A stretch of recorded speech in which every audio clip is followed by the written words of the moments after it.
നൈജീരിയയിലെ തരാബ സംസ്ഥാനത്ത് 8 ക്രൈസ്തവരെ തീവ്രവാദികൾ കൊലപ്പെടുത്തി.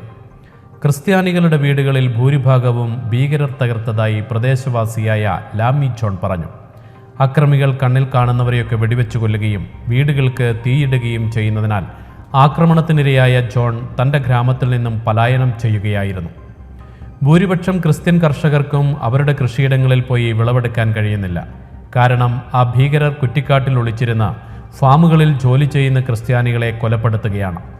ഞങ്ങളുടെ കൃഷിയിടങ്ങളിലേക്ക് പോകുന്നത് അപകടകരമാണെന്നും കഴിഞ്ഞയാഴ്ച ഉസ കൗണ്ടിയിലെ ജനുവാഗഡ ഗ്രാമത്തിൽ 13 ക്രിസ്ത്യൻ കർഷകർ കൊല്ലപ്പെട്ടിരുന്നുവെന്നും ലാമി ജോൺ കൂട്ടിച്ചേർത്തു. ഫ്രാൻസിസ് മാർപ്പാപ്പയുടെ 2023 പ്രധാന പരിപാടികളുടെ പ്രസക്ത ഭാഗങ്ങൾ ഉൾക്കൊള്ളിച്ച് വീഡിയോ പുറത്തുവിട്ട് വത്തിക്കാൻ. ബെനഡിക്ട് പാപ്പയ്ക്ക് നൽകിയ വിടവാങ്ങലും ലോകസമാധാനത്തിനായുള്ള തുടർച്ചയായ അപേക്ഷകളും അപ്പസ്തോലിക യാത്രകളും ഉൾപ്പെടെ 2023 ഫ്രാൻസിസ് പാപ്പയ്ക്ക് തിരക്കേറിയ വർഷമായിരുന്നു. പല സംരംഭങ്ങളിലൂടെ സുവിശേഷ പ്രഘോഷണത്തിൻ്റെയും സുവിശേഷ സന്തോഷത്തിൻ്റെയും സാക്ഷ്യം നൽകാൻ പാപ്പയ്ക്ക് കഴിഞ്ഞു.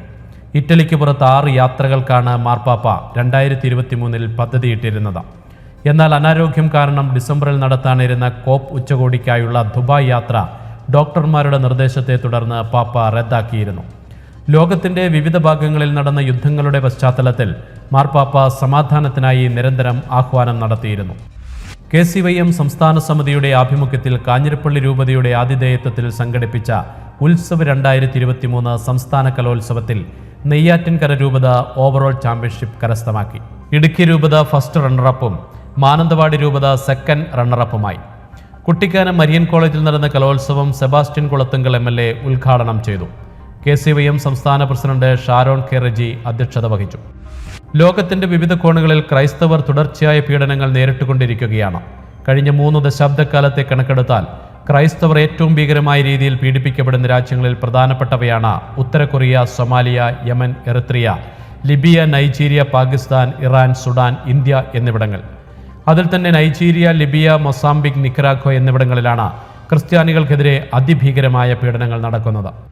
പുതുവർഷത്തിൽ സമാധാനത്തിനായി ആഹ്വാനം ചെയ്തുകൊണ്ട് ജെറുസലേമിലെ ലത്തീൻ പാത്രിയാർക്കീസ് കർദിനാൾ പിയർ ബറ്റിസ്റ്റ പിസബല്ല കർത്താവ് നിങ്ങൾക്ക് സമാധാനം നൽകട്ടെ എന്ന ഫ്രാൻസിസ് പാപ്പായുടെ വാക്കുകൾ പരിശുദ്ധ കന്യകാമറിയത്തിന്റെ തിരുനാൾ ദിനവും വർഷാരംഭ ദിനവുമായ ജനുവരി 1 നടന്ന ആഘോഷ ചടങ്ങുകളിൽ അദ്ദേഹം പ്രതിധ്വനിച്ചു. ഒരു വലിയ സത്യം ഞാൻ നിങ്ങളെ അനുസ്മരിപ്പിക്കുന്നു. കർത്താവ് യേശുവിൽ നിന്ന് സമാധാനം വരുന്നു.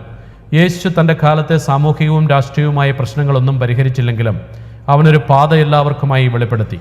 അത് സമാധാനത്തിന്റെ പാതയായിരുന്നുവെന്നും കർദിനാൾ വെളിപ്പെടുത്തി. സത്യസഭയെ അനുദിനം അറിയുവാൻ, സഭയെ സ്നേഹിക്കാൻ സൺഡേ ശാലോം യൂട്യൂബ് ചാനൽ ഇപ്പോൾ തന്നെ സബ്സ്ക്രൈബ് ചെയ്യുക.